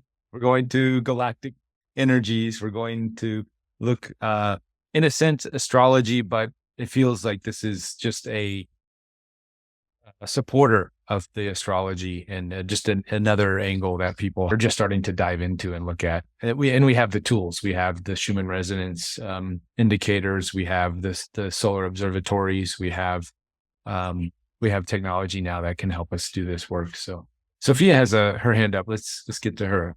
Okay. Let's see what she. I was just wondering, well, either if you do this kind of work or who you recommend or that does for the global coherence sort of work. So when you want to work with a group of people, I know Heart Math does some stuff. I'm practitioner with them and that. So I'm a fan of theirs. But is there anyone? I just know I've had some pretty profound experiences like tapping into Uluru and the winter solstice 2020 because there were so many people doing that. But who do you think are good leaders in that space for global coherence work? Ooh, good question. I would say that I'm certainly posturing myself in that area as well for the Guardian training I do every month to kind of do that global coherence work once a month steadily. And then I would recommend a few of my friends that I'm also in their classes. Reuben just had on my last good friend that I'd recommend, Z or Star Healer. She does containers like Zoom calls like this as well. And she will channel information as well and sing and do these major lectures about very intense topics of clearing and coherence like we talk about. And she does a great job. I just did hers the other weekend for the Pleiadian gateway that was opening because she was more in tune with that particular celestial alignment. And it's nice to kind of mix it up because a lot of us have a variety of DNA and celestial DNA. And so some people are more tuned into the Pleiadian portals, some tuned in more to the Sagittarian portals, or, toroidal, or for myself, Syrian. It comes up a lot. I work with the Syrian. Pleiades, also a big one, but Venus, also major big one. So I'm also working with these people who open up and feel guided to lead during these particular portals. So I'd recommend her. You can find her information on the last interview, actually, which will be on the website, on the members website, which you're obviously on. So that's cool. I'm sure you'll find her there. Yeah, her links are also in the previous right interview we did with her 4 weeks ago. So just a couple of weeks ago. Yeah. She's awesome. And she's also in South America right now. She's at the sacral chakra of the planet right now with her newborn child and doing some grid work down there, texting me, and we're all texting each other. So wherever you're grid working and leading about, I want to know too, because the more info, the better. So yeah, that's my recommendation. Awesome. Thanks, Sophia.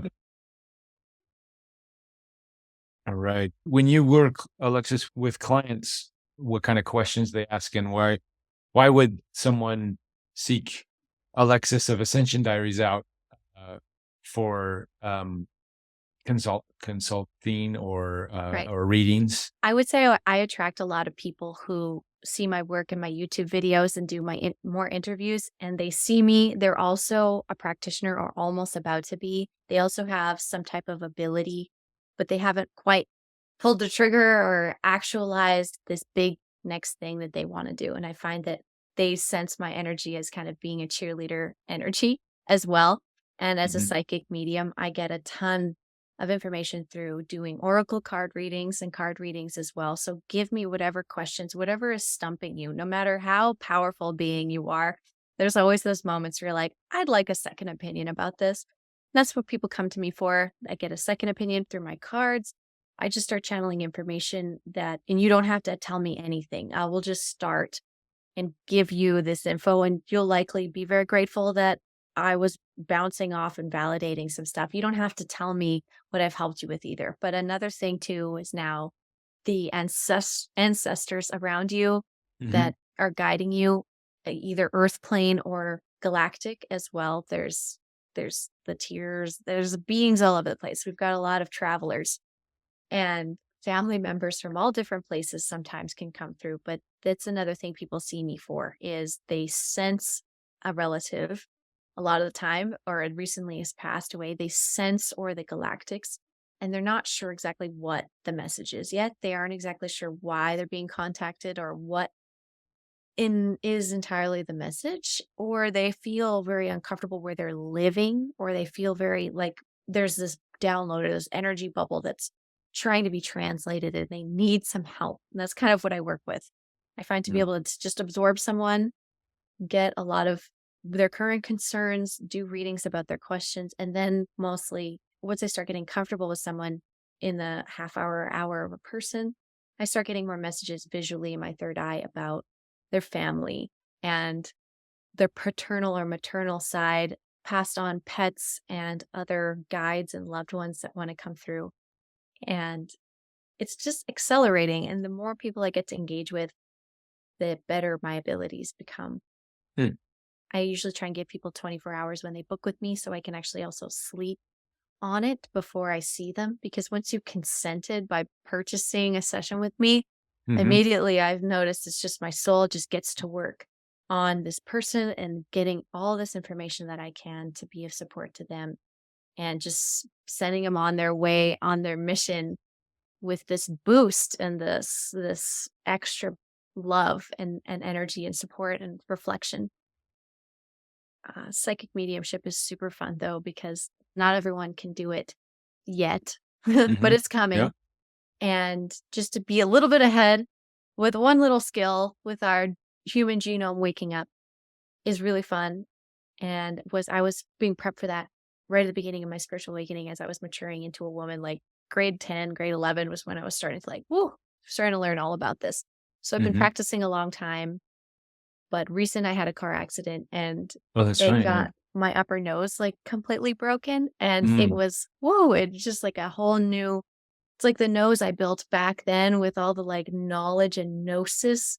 It got basically just broken apart. And so I'm building back more with my current knowledge, my current gnosis. And I feel like it's attuned my antenna to get better visions. And it was a helpful little boost. A lot of people have near death experiences who are psychic mediums also, because it helps you contact beyond the veil a little better. You Right. become more acquainted with the veil, and ooh, because it's right here. Like you're very close to death all the time. It's amazing how fragile we are. Yeah. So that is a sobering experience that never goes away. And you just share. It's like the door is open. A door is always open.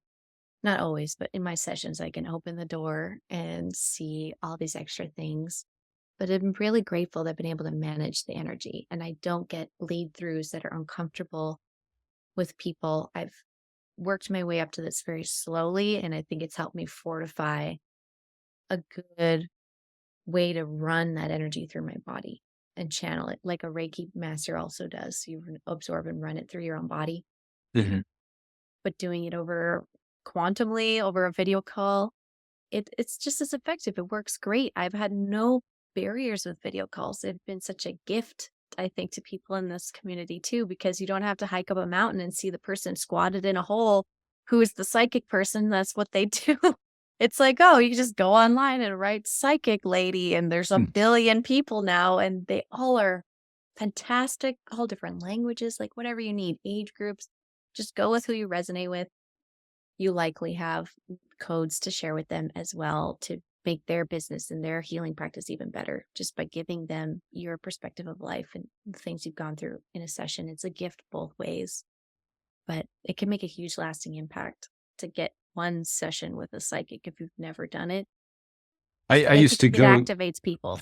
Yeah, I was in my earlier years, I was so fascinated Good. by the psychic phenomenon that I would go and pay money to different psychics, not to get a reading, but just to sit with them and ask them like when their abilities got activated and what were the mechanisms that created that sort of turning on of those Yeah. abilities. Good So questions. yeah, and it was great because I started to understand the mechanics of it. The more Yes. I interviewed people and found out what their most people are born with it. I think most of the working psychics had from birth were aware of their abilities and sort of cultivated that. And but I definitely found that it can also be something that can be learned and trained, and that's been sort of my journey is how do I get as Nice. powerful as those psychics out there? And Yes. that's still a long ways off, but definitely surrounding yourself with psychics, you sort of get some of that. What is it? It rubs off on you. It's by It just does. being in the zone and the frequency and the curiosity, for sure. You also mentioned, especially lately, you're a big fan of sun gazing. Hmm. Can you share that your experiences and maybe some safe ways to do that with our audience? Oh, safety. Well, What about her? We just know her some days. yeah. You don't want to go fry your eyes out in the sun like in the middle of the day. Maybe you do. Maybe just a Okay, little. No, I'm all just right. kidding. But I'm pretty sure you can be recommended to do morning, morning, noon, and evening sun is like different. They have different aspects. So to get that Mhm. all up around in your eyeball a little bit, just looking up and then getting all around and looking all around your head. So every angle of entry into your eyeball, onto your retina can get like access to the sun. That's amazing. But Okay. it's good to do it all times, all 3 times a day, those 3 times. And whew, yeah, the best type of sun, I think the one I'm getting the most dosages of lately is the afternoon to evening sunset sort of energy. And Yeah. especially if you can get it to where you're bouncing it off of some sort of body of water into your Mhm. eyeballs. Okay. Prime. So all those people near body of water, those lucky few, or if you have a Mhm. pool, you can even make a pool in your backyard Yeah, and yeah. angle it and have the light come off of this kiddie pool Mhm. and hit your eyes. And you get a lot more, I would say you can get a lot more from that direct contact than if Mhm. staring at the sun's obviously harder. But I love sun gazing. It's necessary for a reality check. It's a major reality check because we really have somehow been able to deny the sun in our own lives and as a source of light, as a source of information to kind of put you in your place every day. Some people don't even look at it on Mhm. a daily basis at all. They Right. don't engage. They see it indirectly, but they're never, whoa, take it just a second just to engage. What's the word? More so, mm, address It the is. sun, Okay. address it as a being, as a person, and do the same with the earth. Just address them every day and you'll be way happier. You'll feel way more at peace as a person, feel loved like true Yeah. parents. They've watched thousands of generations of people being born on this planet. They have some experience with parenting. So if you need any advice, ask the sun and the earth. Your parents are not the end all be all. They are not the gods of your life. These are your parents more Mhm. so, and they are the gods and more so in our lives. Sure. They're really kind. I get a lot of benevolent, loving, patient advice from the sun and from the earth. It's so much different than what I was raised in. It's so much more accepting. Yeah. And I'm glad for that. Excellent. Lucas, you have your hand up. Hi, Now Lucas. hi there. Now I'm curious what you were raised in. That wasn't my question, but that's what you were talking about. How were you raised? Well, I was raised in a very cold climate, so it was hard to go outside anyways, and a lot of just watching the TV for information and a lot of efficiency, needing to get things done. Your feelings don't really matter. We are more about results.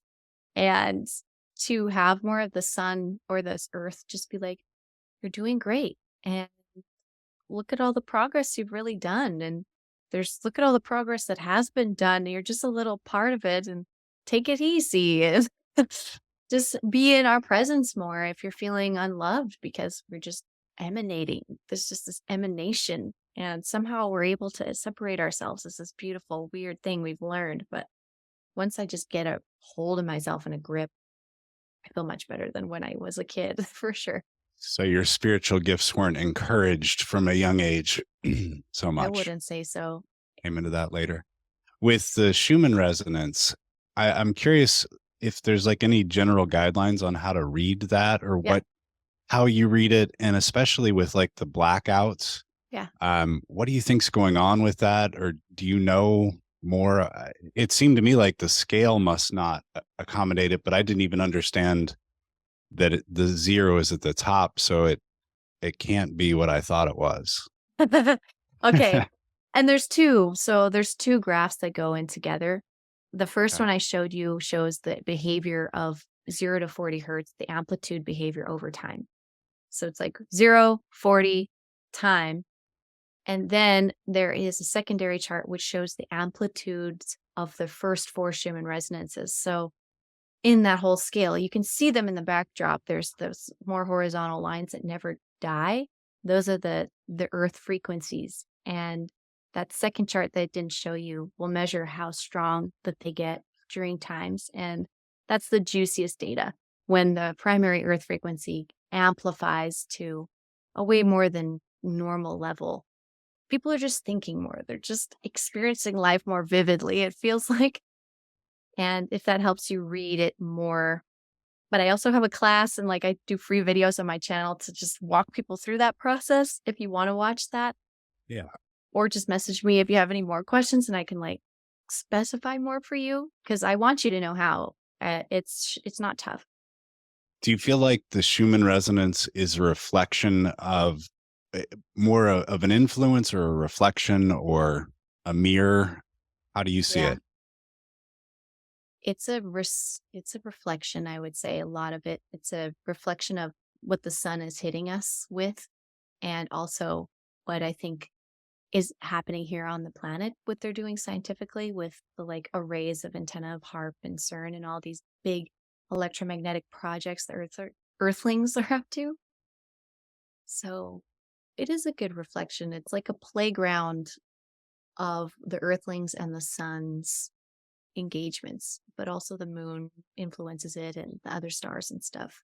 It's a soup. The Earth is a receptive place for the soup. It seems like we're just watching the summary of the soup of the day with the Schumann resonances. And I see a lot of weird stuff. I see a lot of really technologically heavy looking readings. And I just feel for the people of Russia, even some days where I'm just like, what the hell is happening to you guys? What is this? And I do get concerned. My maternal instincts trigger, and I'm just like, what? Why? And then, like you said, the blackouts of data. I watch some data start getting crazy, and then it just stops registering, and they just go hour after hour after hour, not registering a single thing. And then they allow it to start registering, and a whole piece is missing. And the one I showed you today is a new technique. I don't know what exactly they were trying to not register or register there. It was a true anomaly. Even me, after all these years, I was like, ooh, this one's weird. Like, just gonna have to see what the feedback is from the people. What do they think happened? I've never seen them quite quiet the data in this weird way. It's almost like they can quiet it, but not turn it off now and make it louder again. It seemed like it was a quieting. If I had to summarize what I saw in that one, it was a quieting instead of completely deleting data. So it gave us a little, but it didn't seem accurate at all. So what's the point? What's the point of giving inaccurate data at all? It's just the question I keep asking, but I guess it's just a psychological operation. A lot of that seems going to on. be- yeah, psychological operations. Imagine that. Yeah, Interesting. I'm glad Thank I you. went into psychology. I think that was maybe on purpose before all this. More so just learning how to lead people away from wanting to be curious. It's amazing how this censoring can lead people away from wanting to be curious to learn about a topic. It is very effective, unfortunately, but not all the way. And that's why we're doing this, I guess. All hands, Yeah. all humanity's evolution and hope lie in the hands of Elon Musk and Twitter. No, just Oh, kidding. That's a whole other thing.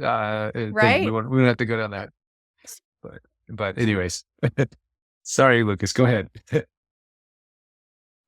No, that was really it. Thank you. Oh, Of okay. course. Gotcha. Sweet. I've noticed. I've said certain things, and I've noticed with your acknowledgement of the Q drops and these kinds of things. So you stay pretty up on all the latest, greatest conspiracy conversations. I've had to. I feel like it's Yeah. more so because I've befriended a lot of people in this process, and their mission more has been about keeping up more on that stream Mhm. of data, but they're pushing it into my stream all the time and then asking me for cross-reference a lot. So Right. it's like I've formed a team and everybody's got their jersey on and they're all doing like a different position and keeping that data, an idea of it, so we can keep our heads straight so that lying doesn't really matter. The lying and the mainstream of them trying to retell this story after months and months after it's happened in the community, Mhm. then watching mainstream try to retell a story, you're just like, okay, this is clearly, there's clearly two camps here. Like, and I Right. get it. It's also a psychological operation to make you question and break free and become a sovereign being, I think, which is what a lot of us have now done. Mhm. Call us entrepreneurs in general. Well, one of the things I liked over the years following your stuff is that you definitely keep this positive spin. A lot of the conspiracy followers, right, or exposers of this stuff tend to Right. go down a very negative path, doom and gloom. We mentioned our other guy earlier that the 12,000 year old cycle, 13,000-year-old cycle is gonna wipe out humanity again and do all this stuff.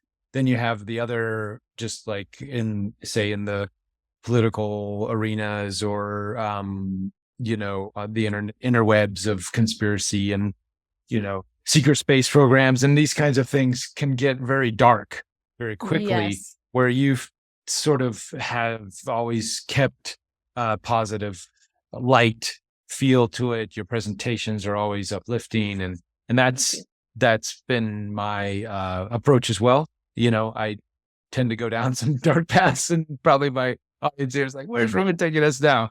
But I always try to keep it light at the end, and we are heading into a positive. We have to get through some of the negative stuff to get to the positive, but that's all just a temporary process, as opposed to we're all in doom and gloom and this is the end of the world, and get ready, Nope. get your food storages.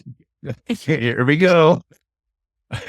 Yes. And I was like, good thing I am charismatic, so maybe someone will share food with me later. That was all I had on. There you go. I'll Someday. gladly give you some of my storages for peace of Yes. mind if you I'll ship them out tomorrow. I've Thank got you. chickens, That's so very I'm good. sweet. Oh, there you go. You can't have my chickens, but you That's can have my okay. food storages. Sophia has another question. You want to hop in, Sure. Sophia? Hi, Sophia. No, I just wondered whether or not, do you work with particular like grid maps? Like Beth Hagen's grid and all the different grid maps and ley grids and all that kind of stuff. Do you tend to work with them very much, and which ones do you again rate? This is funny because I will not work with a specific one, but when I have to look one up, there's one, I'll just look it up, look up the Earth grids or whatever. and just kind of scroll through until I find one where I'm like, yes, this is the picture I'm seeing in my own mind. And a lot of the grids, I think the one you mentioned is one I've worked with a few times, where you can see, for example, there's a Is that the matrix. Christ consciousness grid, the Beth Hagen? Beth Hagen, I first came across it with Daya Dover, who's like a musician or whatever in Australia, and she goes and sings at all these grid points and uses the Ooh. Beth Hagen's grid. So that's where I first Smart. came. Yeah. I'm probably working with that grid. That sounds like my people. That's awesome. I look at that, and also looking into astrocartography. So your like personal grid has also been really fun. That one's an addition that I would add. But also Edgar Casey's maps and the channeled maps of the flooding and stuff, I was guided to look at a lot. That one was coming through a ton. So I don't know. I think we may be jumping over a flood timeline recently, or some sort of disastrous flood timeline that has been the last year or two. I was getting that a ton. It's starting to dissipate though. Now I'm hearing a lot about cold. I'm hearing a lot about coldness, and the coldness being a lie, and that it's also, there's the weather manipulation sort of with the grids that can be done, and looking more into that. The poles, north and south in general, and the drama there. So I'm glad you brought up that map. That's good. There's a few grid point maps that I look at, but I've never memorized the name of one. So I should definitely do that. Yeah. It's interesting because this keeps coming up in my research of late, and the Casey maps, the idea of Lemuria, Atlantis sinking, the flood cataclysms, and we have different prophecies with Hopi and the Maya Yes. and others that sort of talk about the ascension and talk about the returning of these cataclysms. But I've always, I'm just looking at these different maps right now and finding. Oh, nice. So I'm curious, do you think instead of another flood type event, the prophecy talks about, I think even biblical, it talks about fire, right? Fire and brimstone.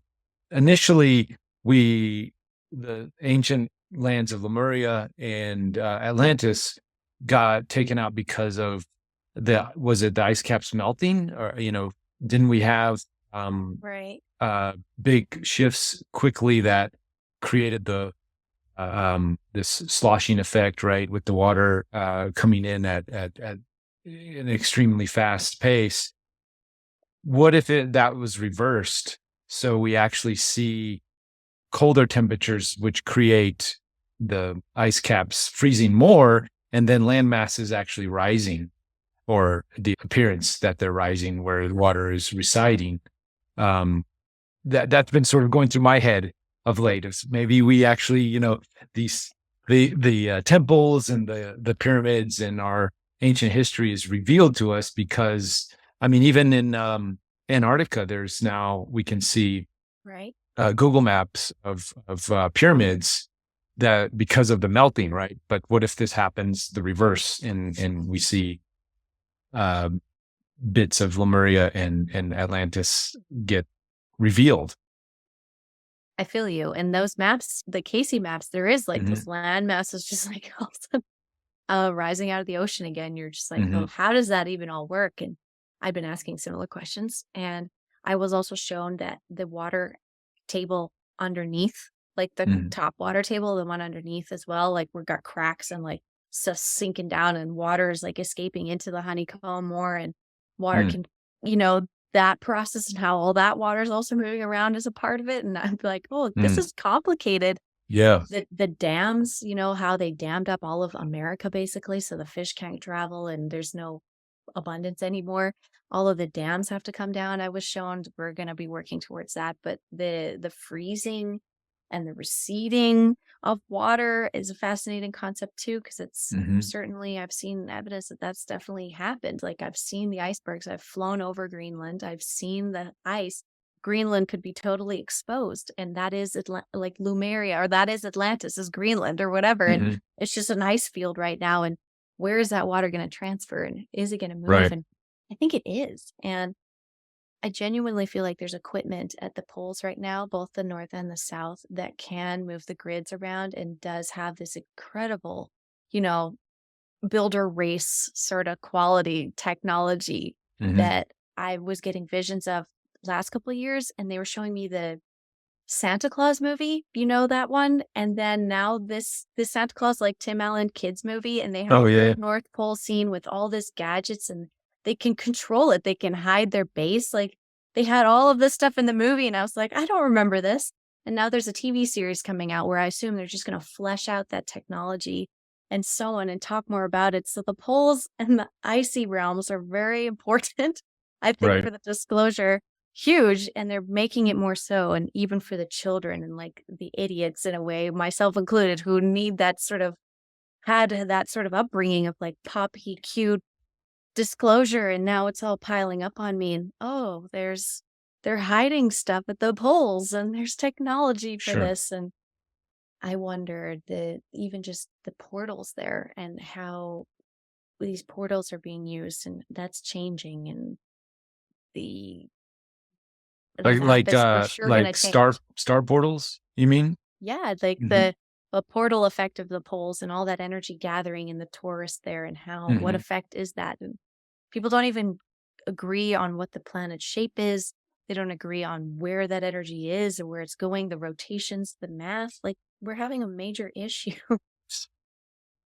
Big time, like even understanding what our reality is, and then to just know that the map can completely change on a whim, even just due to like that recent documentary that Graham was doing. But they were saying it was an asteroid that came in, that heated it up and caused all this shift and this flooding, and Right. that toroid meteor belt is around us all the time, and stuff could fly in all the time and cause a similar melting or an issue. Right. But now we're hitting asteroids with NASA and redirecting them, and Yes. the story is getting complicated. They're like, ooh, but this could happen, but ooh, we've got technology, and ooh, this could happen. Oh, we've got the technology. Right. Why? Why do we have all the technology now and not then? And is that a spiritual path? Like, do you just accept the meteorite, even though you know you're so spiritually advanced and technologically advanced? Do you just accept it and let the planet flood? And did that happen? And are we worried about a disaster when it was a welcomed and understood event, and it was just a part of the migration of people from above ground to below ground, or vice versa? I have these questions. Sometimes I feel like disaster is just silly because there's got to be some sort of premonition. There's got to be some sort of instinct. Right. Well, definitely in the Hopi and Right. the other Exactly. the other well, the I guess the Lemurian, there were definitely pockets of Lemurian civilizations that knew what was coming.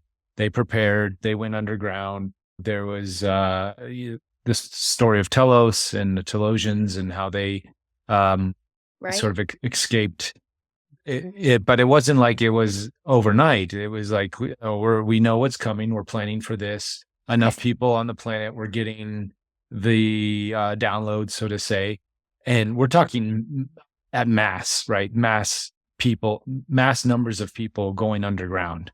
So it wasn't like, oh, there's all of a sudden there's a meteor. We better run into the tunnels.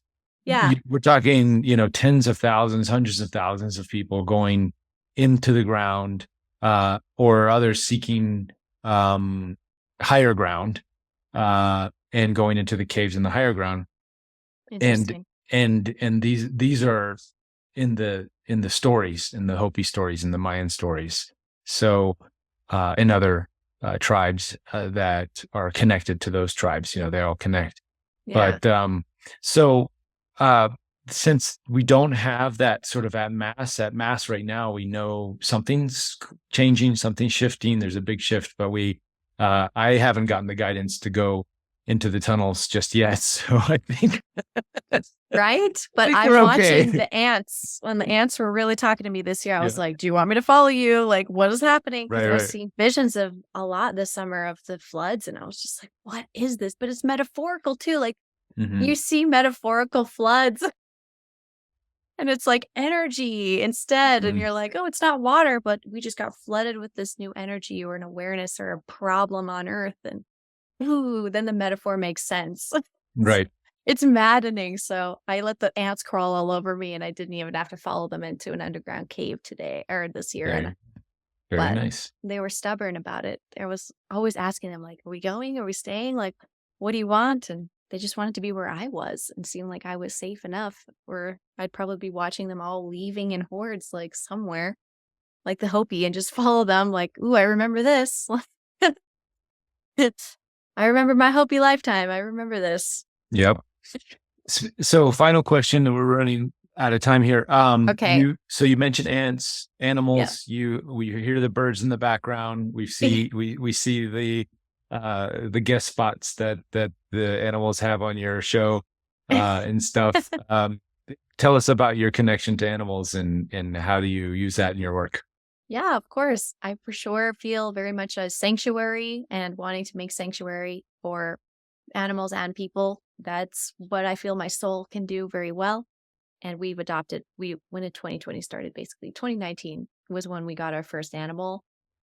I had visions that, a lot of with hybrid kids, it's like, oh, you see your kid in a field and all of a sudden there's an alien hybrid child there and do you adopt it? What do you do? This is a test and something I was shown many times, but we found this puppy in a box, like just someone giving away these entities that are, these Staffordshire Terriers also have a ton of human DNA in them, and there's chimera energy going on, even with a lot of these pets and animals from Atlantean times, and karma with that too. I've learned. So there's people breeding animals and they're hybridizing them. There's, my own family had a background in breeding with the Kennel Club of American Kennel Club and all this and all these different breeds of dogs. And there's a mentality and a control structure with breeding and selling animals and then moving that into humans. It's not that hard to see how that could have happened. And there's some energy there, I think, in my own bloodline I'm clearing about using animals for a way to make money and breeding life to sell it. It's kind of like there's a little bit of icky energy there. So I think this life I've just welcomed in and adopted animals at like the random times spiritually that they came in.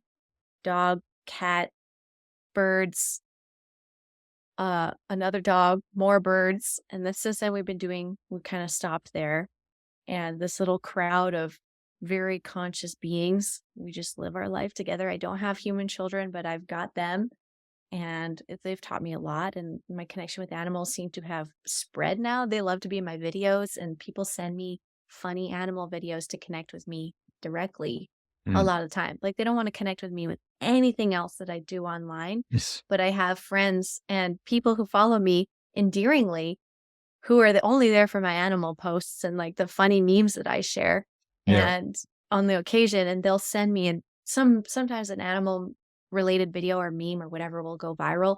And I swear, Alexis is going to get sent that like 11 times because that's just what people connect with me on is animals. And so I love it. I'm like, haha, saw this one actually before you did because my feed is full of animals. I'm on the internet all the time. So I'm not only with the animals on the internet meme ride, I'm on with the animals and people wanting animal energy in their life. Animal therapy is a big deal. I was going to go into animal therapy or art therapy.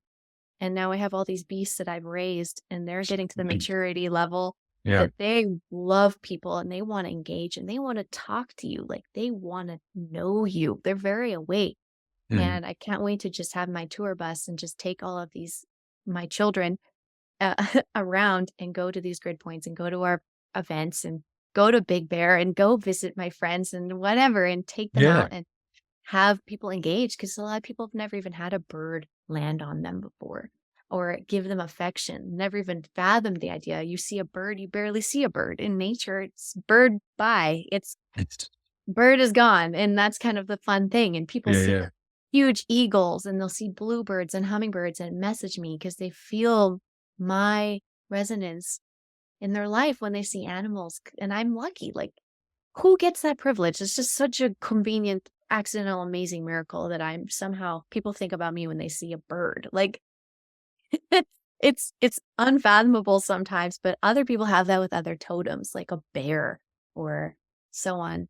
I'm sure when I say bear, you can think of a person in your life that makes you think about a bear. Yep. And I think there is just those archetypal people, or you think about a dog or a cat. You know a cat person, you know a dog person, and I've got a mix of all of them at my house. We're all at peace together, so I hang out with them all. We get big cats, bears, other animals, and then come in spiritually. Dragons, you can't have a unicorn or a dragon right now, but I get that energy channeled through the animals to me sometimes because they're very close. Mhm. They're like a little step closer to a dragon or Mhm. a unicorn, and they embody it. Like I have a dog, very much a dragon. I have a dog, very much a horse. I have a bird that's very much a chihuahua. And they Hmm. have all these different mixed energies as well. So it's been fascinating, but it's great as a thermostat also for the space weather and people with kids, because we're all here for the youth. I'm a young woman. I wanted to go into education. I was going to become a primary education teacher, but I just couldn't stifle all this into pretending to be someone's teacher. I had to just expand. And now people with kids watch my videos, so it's no big deal. And we talk about animals, and it's good to know, oh, your guys are feeling nauseous. Why? Why are the nausea? Why are the sensitive creatures feeling nausea? And I look for the electromagnetic disturbances that could be causing it, and I find them. I find them all the time. It's easy. I know when it starts. I know when it's over. And I have my own little, like I said, my own little fam keeping me grounded here in this density. And I can't go anywhere without them. I can't do any of this grid work without them in my mind because I have to take care of them now. And it's hard to even move when you're a sanctuary for animals. Like Right. Sedona, nobody's renting houses to people if you have a pet. Cats, especially, like whatever entity, hybrid entity that doesn't like cats, maybe they're a little more of the cold-blooded type. They do not like cats. And they also like to have property and do management and do finances, these types of beings. So it's like Mm. you want a house, but they don't like cats.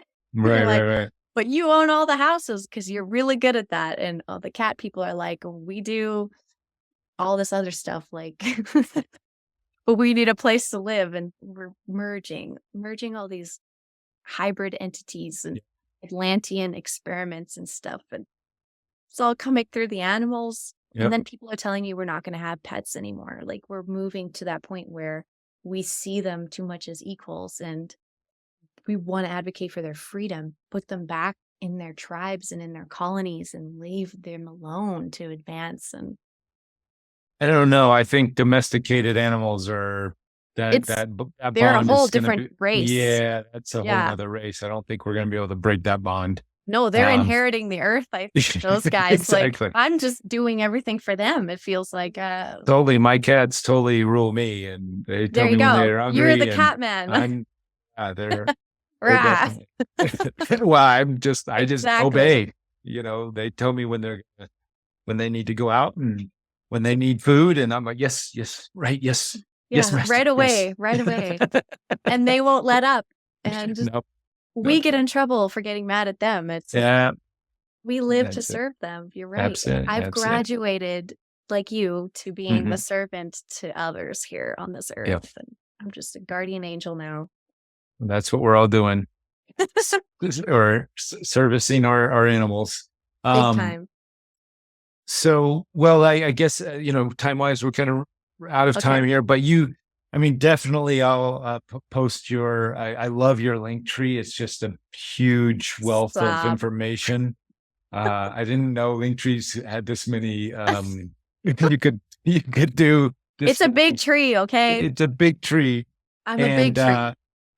I'm just trying to prepare for this interview, just tapping just a few of these. There's so much information, so much wealth of There you go. research and different links and things to follow. So we'll make sure that link's there. And thank you for doing your research. Thank you for being you and sharing your light with Thank you. everyone who wants to experience it, and making yourself available. So your website, your link tree, that'll all be linked down. Any final words were of inspiration and guidance for our crew here? Oh, I was going to make a joke. Darn it. Sure. Joke's fine. I was just going to say, please, for the love of all that is holy, go out there and do the thing that you know you should probably be doing because no one's doing it right. And you keep being like, oh, they're not doing it right. Oh, they're not doing it right. Oh, it really should be done this way. Please do it. Do it. Send it to me. Be like, oh, look, Alexis, I did it. And if you need that extra inspiration, just do it. Please, please enrich our world. Like my link tree is full of my wealth as particular. Show your wealth, share your wealth with us, figure out ways where you can get a library of your own resources and wealth out there for people, because there is seekers out there. There's children out there. There's youth with hungry minds, and they're just flying through the ethers. They're flying through the internet.